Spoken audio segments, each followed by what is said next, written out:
Hey everybody, welcome back to another business analysis video. If you're just joining us for the first time, my name is Pippa and I share knowledge about the business analysis career as well as the business analyst lifestyle. So in today's video, I'm going to be talking about how to handle burnout. Why? Why do I want to talk about it? Because I've been burnt out. I've been so burnt out. Jeez, I hope it never happens again. I feel like I'm still recovering from it. And the reason is, for the whole of 1 month in December and the first couple of weeks in January, it's just been really difficult. It's just been really difficult for me. As much as I try to prioritize and plan my time, the problem with me is that I take on too much. I take on too much because there's so many things that I want to explore. There's so many things that I want to do. And I know that there's time to do them, but I try to squeeze them into the shortest time frame as possible so that I can experience them quicker, if you get what I mean. And it's not the best. It's not the best. So it's lessons learned. It's things that I'm also learning. There are so many things that I want to achieve in, let's say, the next 1 year. But it's fine if I achieve them in the next 2 years. Considering that I have other priorities that will get in the way or that will not enable me to reach those goals effectively. So for instance, like failing an exam. Why am I telling you guys this? So anyway, in the month of December, I was sick for the whole month from having this extreme flu that was like COVID for like 3 weeks, and then having a couple of days I was feeling better and immediately coming back with flu and then sinusitis. So maybe you've noticed in the last few of my videos I sounded quite nasal. Even now I still sound a bit nasal, but I'm recovering from it. But yeah, my immune system hasn't been so great, and I feel that it's because I had taken on so much with regards to the BA membership space, to just editing, recording YouTube videos, and also with work. And Christmas time is always very busy with family, cooking, wrapping, gift decorating, keeping the house clean, to be honest, and just having family time. There's just been so much. And apart from that, there are also personal achievements that I had wanted to reach. And I found myself rushing to get there. And my body was just like, slow down, missus. Take some time off. If you don't take the time off, I'm going to make you sick.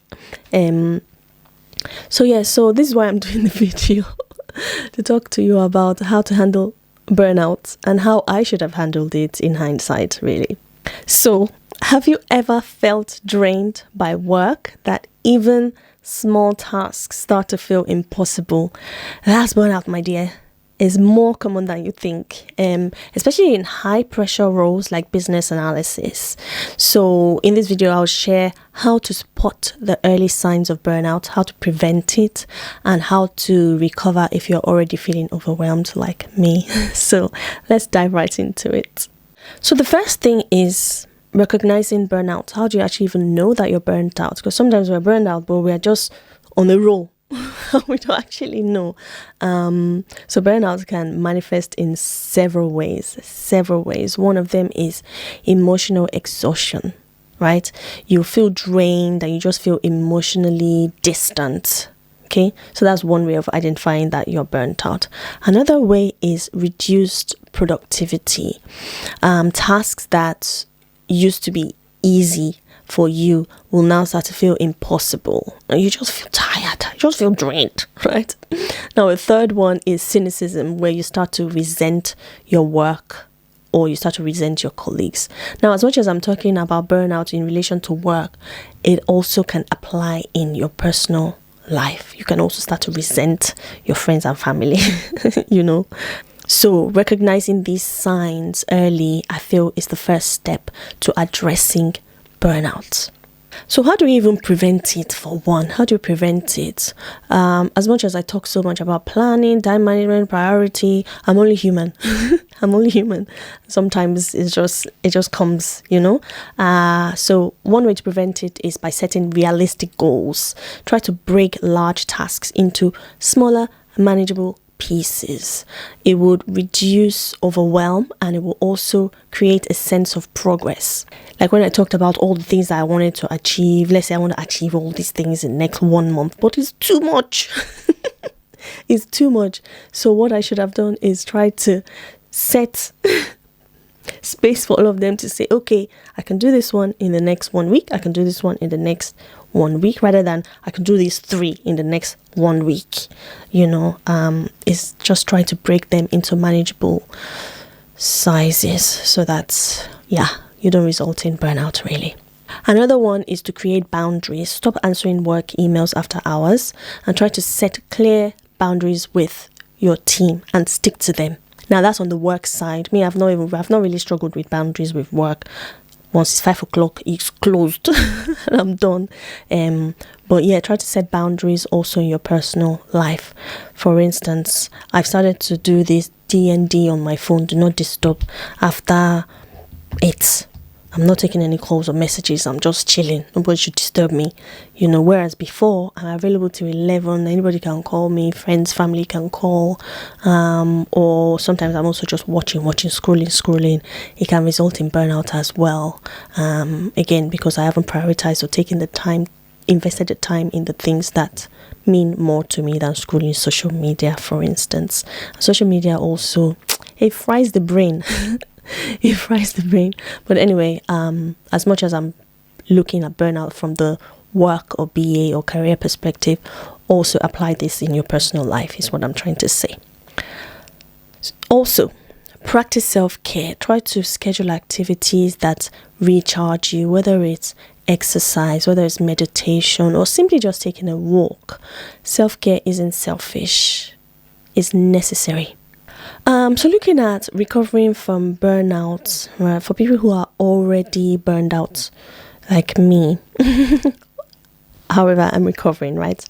Take time off. It's okay. Take time off. Use your holiday days, use your vacation days to unplug completely from work, right? Also take time off to unplug completely from social media.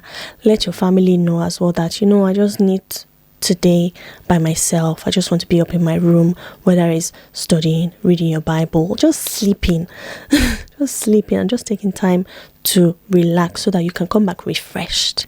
You can also talk to someone, whether it's your manager, whether it's your mentor, whether it's your therapist or your other half or your friends, right? Sharing your feelings really, really helps to lighten the load. Right, and this takes me back to a previous video where I talked about building relationship with your manager at work, trying to make sure that you like your manager and make sure that your manager also likes you. It just makes your work environment more fresh, more airy, and more easy to manage. You're able to approach your manager whenever you're experiencing these sort of burnout things. Like for me, I'll just tell my manager, today I'm feeling a bit overwhelmed, I don't feel like I can give my best if I continue to work like this. And then she's like, you know what, go off, switch off your laptop, whatever meetings you have, just cancel them, don't worry about explanation, I'll explain for you, just go off now. That's kind of manager that I have, and I'm so grateful. I'm so grateful for her. But yeah, it really, really helps to manage your work and also feel happy in your work environment. Another thing is to reassess your priorities. Try to reflect on what truly matters and focus on that. Like I gave you with my example with all the things that I have. But what exactly matters in that moment? Everything matters, but is reprioritizing to say, I know you matter, but just take a seat back for now. I'll come back while these other ones, because of the time frame or because of the level of importance at that time. Just reassess your priorities will help you to manage burnout, right? Burnout doesn't have to define your career. It really doesn't have to. So try to take these strategies and these methods to help you to recover and handle things better. So tell me, what strategies do you use to prevent or recover from burnout? Have you been burnt out before? Share them in the comments below, and don't forget to like, subscribe, share this video. You never know who it might help. You never know who it might help. But please subscribe for more business analysis career tips. Until I see you in my next one. Peace.